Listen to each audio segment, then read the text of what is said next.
Hello मित्रांनो, welcome to my mini blog. तुम्हाला माहीत आहे सकाळी सकाळी मी वॉकिंगला जाते. मग वॉकिंगकडून आली, घरी आली, मग स्वयंपाक वगैरे केला. आज काय झालं, मी 20 रुपयाचं सामान घेतलं, 30 रुपये मी पे केले. मग लक्षात आलं का 10 रुपये जास्त केले. मग अजून एक एक्स्ट्राचे एक मुरमुऱ्याचे पाकिट आणलं.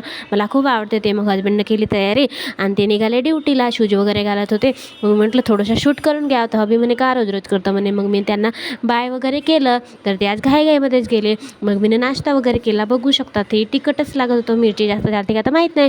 मग मी राहिले चुले भांडे घासून घेतले, कारण साफसफाई केल्यावर मला काम भांडे राहिलेत मला चांगलं नाटत. मग 6 वाजता मी झोपून उठली. मग अवतार कसा झाला. मग फ्रेश की झाली. मग थोडीशी आली बाहेर फिरायला. थोडा अंधार झाला होता. तर मग मी आली होती इथं बघा मंचुरियनसाठी. ह्या दादाजवळचे मंचुरियन खूप छान लागले. मग भैयाला म्हणलं एक प्लेट मंचुरियन दे. मग थोडीशी पाणीपुरी खाऊन घेतली की एवढी तिखट होती की माझ्या जिभेला जलन होत होती. मग मी घरी आली. मग आता मी आज बनवत आहे वांग्याची भाजी. तर तुम्हाला आजच्या